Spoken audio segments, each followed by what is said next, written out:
Hey, Mark Allen here. Thanks for watching 4Color Commentary. Appreciate that very much. A couple of videos ago, or maybe last video, they all kind of blur together sometimes. I mentioned that I got some more great dollar comics from Joplin, Missouri, and I wanted to share some of those with you right now. Mostly independent comics. I don't know about you, your part of the woods, but in this neck of the woods, Oklahoma, it can be difficult sometimes to find any of the good independent stuff from the 80s and early 90s, but mostly 80s, 70s, that kind of thing. Much less in the cheap boxes. And so I got a great glut of independent comics I've been wanting to read and that I needed to finish runs. And one run in particular had only just begun. And so anyway, it was a great day. But I wanted to share, first of all, just the mainstream stuff with you to begin. These first two I got because of all of the incredible excitement about the Spider-Verse.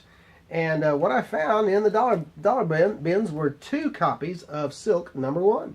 And these were actually covered a while back on, or this issue was not even speculated on, not hinted, but they wondered on Comic Tom 101. They wondered if maybe this issue would start to go up. And sure enough, I've seen people try to get like $7, $8 out of it on eBay. Haven't seen that happen yet, but you know, now let me say this about that. I buy a lot of dollar comics, and speculation. Generally, I say don't speculate, especially if you're paying new comic prices or above. Be careful about speculation, just because it can very, very quickly put you in the hole. But if you're talking about dollar comics, and the way the Spider-Verse has just really taken off, and another movie coming along, I thought these were a decent gamble, and if nothing else, a fun gamble. I'd never read Silk, any of it, so I start with issues #1. 2 copies of issue #1. I may even like it, keep one, flip the other. But anyway, found those in the dollar box. And now here, this one here is part of a series that I'm planning to pick up and read all the way through very, very soon. But it's the Spectre, the 1990s series from John Ostrander and Tom Mandrake. This is one of the glow-in-the-dark covers. Issue number 13, and I've already had that in a dark room, and that is an amazing glow-in-the-dark cover. Love that, and just love the Spirit glow-in-the-dark covers. I've got, of course, I mentioned before, I kind of have a soft spot for gimmick comics. I grabbed glow-in-the-dark covers like Lifesavers and a Drowning Man in the Ocean, and so you know, I just really enjoy those, and I like them. But that's a series I'm slowly trying to piece together, and if it comes together slowly, that's okay. I plan to be around for quite some time. And then this one I was really glad to find this in the dollar box. This is a piece of Marvel history. This is the official Marvel No Prize book, and I've always wanted a copy of this. Never could find it at a decent price, or what I thought was a fair price. You can't beat a buck. You really can't. I mean, I suppose you can. 50 cents is better than a buck. A quarter is better than a buck, but a buck is a buck. And I'll take it for a buck. So anyway, that's Mighty Marvel's Most Massive Mistakes. Just a listing of some of the biggest no prizes, I guess, biggest boneheaded stunts that Marvel pulled in their books, and obvious glaring mistakes. But anyway, I was glad to get that. Love that Stan Lee cover. The reveal that Stan Lee is Dr. Doom. Oh well. But really love that. Rest in peace, Stan. But I love that No Prize book, particularly because Stan's on the cover. Now, on to the indies. If you know anything about Marvel history, especially in the Bronze Age, you probably know a little bit about Atlas Comics. Now, this was, of course, the new Atlas at the time, the Atlas that spun off of Marvel. It's a whole great story about that. It's a wonderful piece of comics history. And something about Atlas Comics, they can be tricky to find in high grade. Well, I found 3 Atlas Comics in high grade. I have most of the Atlas Comics anyway, and dupes of many, multiple copies. But I found Tiger Man #1. I don't remember the writer who is credited for this story. I believe it's Gordon Levy, but I'm not for sure about that, because strangely enough, there are either no credits in this book, or they're hard to find. I do know Ernie Colon, however you pronounce his name, C-O-L-O-N. I just know I will not call him Colon. All right, but Ernie Cologne did the art, and actually really great. I love the cover. Not so hot on the interior art, but anyway, not the first appearance of Tiger Man. He appeared in, I believe, Thrilling Adventures #1, the black and white Atlas Comics magazine. But it does have the origin of Tiger Man. Don't remember his alter ego's name, but I do know that he injected himself with tiger's blood and became Tiger Man. That's so, you know, there you go. Also found Tiger Man #2. Tiger Man #2 in even better shape than #1, which is good for me because, oddly enough, this is by the team of writer Jerry Conway and artist Steve Ditko. Which anything Ditko is Ditko, and I'll take it. But the interesting thing about this same team as as on Man-Bat, the first issue of Man-Bat that DC put out, covered that a few videos back, and the same team, same writer, same artist, and then in issue 3, which I don't remember if I have an issue 3 or not, I'd have to check my CLZ, but issue 3, the inker is Al Milgrom, again, same as Man-Bat #1. Really like to put my hands on issue #3 if I don't have it. If I do, I'll just be pleased that I do. But thought that was interesting that it's the same team that worked on the first issue of Man-Bat. Also interesting the complete creative team change between 1 and 2 there, which is just, I don't know. I wonder sometimes about why those things happen. And then also issue #2 of the Scorpion in very decent shape. Now the Scorpion was also another I'm using that word interesting a lot, I notice. It's a fascinating book from the standpoint that this was a Howard Chaykin baby, and he did a great job on the writing and the art. And there's been a couple of other characters, at least one other character spin-off of the Scorpion, or basically is the Scorpion, who's shown up at Marvel, Dominic Fortune, back in the 80s. And but this book went on for 2 or 3 issues. Again, I've got a lot of books like some of you all do, and I'd have to go back and check. All I know is by issue 3 or 4, someone at Atlas had decided to completely Marvelize this character, and he adopted a blue and orange superhero costume, and it changed completely, and which is a shame because Chaykin's vision was a great vision. Now, next we have one of my favorite artists, all-time favorite artists, P. Craig Russell's Night Music, science fiction and fantasy stories. Now here's the thing. I've been a fan of P. Craig Russell's artwork for years, decades. Ever since I first discovered his work in Amazing Adventures back in the Bronze Age, the War of the Worlds, with Killraven and all of that. This just amazing, beautiful stuff in which he broke panel barriers and did some amazing storytelling. And it was fairly early on in his career, so it was great stuff. Love Craig Russell's work, and this is actually one of his books I've never owned. I don't go in for a lot of his opera stuff, but the sci-fi and fantasy, oh yeah, all day long. A couple of books that I had never picked up before, of the Charlton variety, and I found a lot of people like this title. Of course, there's a lot of Charlton fans out there, I know. They tend to be older fans, but Yang, I'm assuming, and I'm just assuming, that Yang is a kind of a kung fu character. I don't think it's a real stretch there, but I know nothing about the character except that it's a martial arts book. I do know pretty decent artwork inside, though it has that very Charlton look, the inking and printing process. But again, for $1, it's a Bronze Age book in nice shape, decent shape. I'll take it. So there was a Yang #7, and then, strangely enough, right alongside it was Yang #10, but the Modern Comics version, or I guess you'd call that second print, variant, whatever. I don't know. But anyway, wonderful painted covers on those, and so thought those would look good in a box somewhere.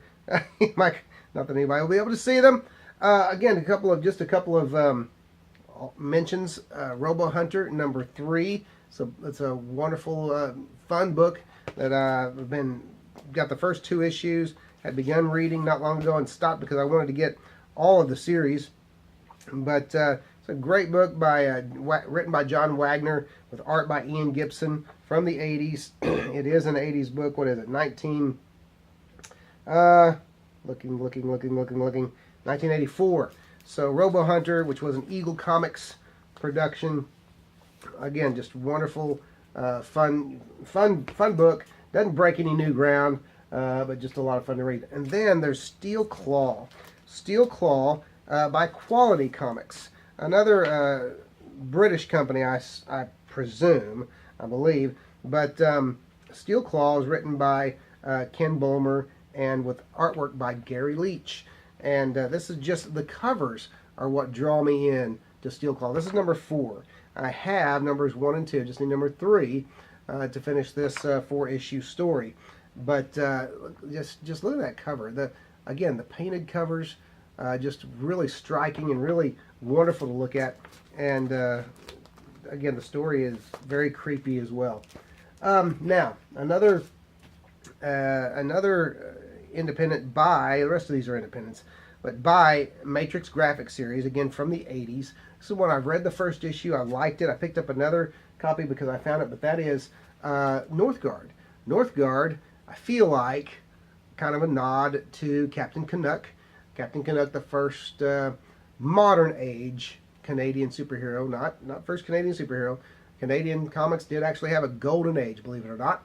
And but this is I believe a nod to Captain Canuck, although he is very much his own character, different powers and everything. I'm not taking anything away from the creators there. But my second copy of that, which I think is worth having for $1, and then also my second copy of issue 2 of Northgard, which I just think that's a beautiful cover. It hasn't been long since I put that cover or posted a picture of that cover up on Facebook. Had some people just, wow, that's really good, and had others, yuck. You know, that's why they make chocolate and vanilla. And so some people like it, some people don't. That's okay. I love it. And that was number 2. Also found, doggone it, I found number 4, okay, and number 5. And so I can't, that cover not looking quite as nice as the others have, as the others before it did. But anyway, so until I find number 3, can't really continue. At least I'd like to at least read the first, 4 issues to figure out whether I'll keep going with it or not. Now, these next acquisitions are kind of a personal coup of mine. Again, going along with the fact that you can't always find you can't always find these just laying around in any boxes, much less cheap boxes, where I live. And that's the Normal Man series by Greg Valentino. I have number 1. I've had it for years. I found number 2. Now all of these are, and more, they'll follow here. All of these, however, are they pay homage. Every cover pays homage to another comic book, which is great. And it's also great because a lot of them have wonderful cover illustrations on the back cover illustrations instead of ads. But this one's done in the Amazing Spider-Man tradition there with the font, and so that's number 2. I found Normal Man number 3, which is done a la EC Comics, which is just fantastic. I love that Valentino wasn't afraid to go ahead and just pay homage to these great comics. That and these even comics are amazing. And there's no other hobby like it. You know that, I know that. But it's just amazing that even font that looks a certain way can make us do a double take and herald us back to the days when we used to pick up our favorite comics off the rack. But Normal Man number 3, fantastic. And then here we go. Not so much a throwback at the time. Normal Man number 4, with kind of an ElfQuest kind of look there. I believe that's ElfQuest. Now, I was never a big Fantasy Comics fan as far as the ongoing Elf series. I just wasn't. I know it's not. I don't think it's Elf Lord there. I think that's ElfQuest. It's supposed to look like ElfQuest. You can correct me in the comments if I'm wrong. But again, another homage to great comics done. Here we have now. Whoops, I got out of. Let's see, I got out of. Let's see, what was that? Number 4. Here we go. Here's number 5. And Normal Man number 5 with an homage to Harvey Comics' Richie Rich.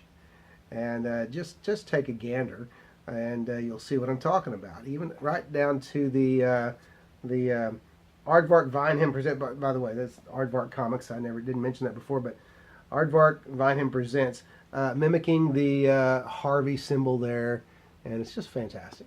I don't know the story of the rich rat brat. I don't know, but I'll read it and find out. But anyway, there's that, and just a great cover homage. Let's see, that was number 5, and then we have number 6, and this is one of my favorites. This is a definite homage to Will Eisner's Spirit, Normal Man number 6, with that great image. I mean, even mimicking the Spirit. I don't know what issue that was, but many of you older comics fans will recognize the image. It's a great homage. If you want to call it a rip-off, go right ahead, but it's an homage, and it's a show of respect, or homage, if you prefer. Normal Man number 7. This one I'm having trouble placing, believe it or not, and I may have to turn in my comic book fan card, but I'm having trouble placing that one. Can anyone help me with the cover of Normal Man number 7? What is that? What is that an homage to? What is he saluting there? I don't know. And then, wonderful cover on number 8, tribute to Normal Man number 8, tribute to Famous Funnies. And again, I don't know if that's a particular cover, because I am by no means a Famous Funnies expert, but you cannot mistake the font, you cannot mistake the lettering, and so again, Normal Man number 8, just really paying homage to Famous Funnies. Normal Man number 9, right here, and this is by this time, well, I don't recognize this cover either. So this may be, you know what? I'm not even going to say what I think it is. I almost wonder if that's Classics Illustrated, if that's supposed to be Classics Illustrated, and I think it is. Again, I have a few Classics Illustrated, but I'm just not sure. But I think Classics Illustrated presents, and then whatever the story was, I believe that's what that is. So that was number 9. Couldn't find number 10, but I did find Normal Man number 11 with a cover homage to American flag, and it's a great one. And I really enjoyed the fact that Valentino went through, and for every cover, this is one of the reasons why I want to get all of them, but for every cover, did these great salutes. There's a better word, a salute to the great comics, or the comics that at least, you know, he thought were great, which of course many others think are great as well. But that's it for now. Hey, listen, thanks for watching. This wasn't a very long 4-color commentary. It's not really a quick bit, just something to share with you, and some things that I've found. You know, here's the thing, and I've explained this before. I'll explain it one more time before we go, and that is this. You know, every great comic find is not an expensive comic. Most likely you can find most of these comics that I've found in dollar boxes and other places in the United States as well. It's not always about whether it's an expensive comic. Now, is it fun to find a book for $1 that you know you can flip? Absolutely. I know there's some great retailers out there too that will put books like that in their long boxes to keep you looking, as an incentive for you to keep digging through their long boxes. And it's a great strategy. Okay, it's a great way of doing business. But a great comic find is a comic that either piques your interest, a comic that you already know you love, or a comic that helps you finish a run of a series you love. And so that's what great comics find. That's what makes this a great comics find. Because at the end of the day, if I find a comic that's flippable, and I know is worth a whole lot more than $1, here's the thing: I still have to deal with eBay, and that's not always the most pleasant thing. When it's just a comic that I love, that fits into my collection, fits into a run, completes a run, helps complete a run, whatever it is, or just one that I love for the art, the story, or whatever, it's all gravy. There's no downside because you and me, we enjoy even the bagging and boxing of our comics. That stuff's fun too. So anyway, hey, thanks for watching. A little bit of comics philosophy, and take it for what it's worth. Love it or leave it, I guess. Anyway, Mark Allen, For Color Commentary. If you haven't subscribed yet, go ahead and do so. Hit that subscribe button down there, and come back again next time. Appreciate you watching. We'll see you next video.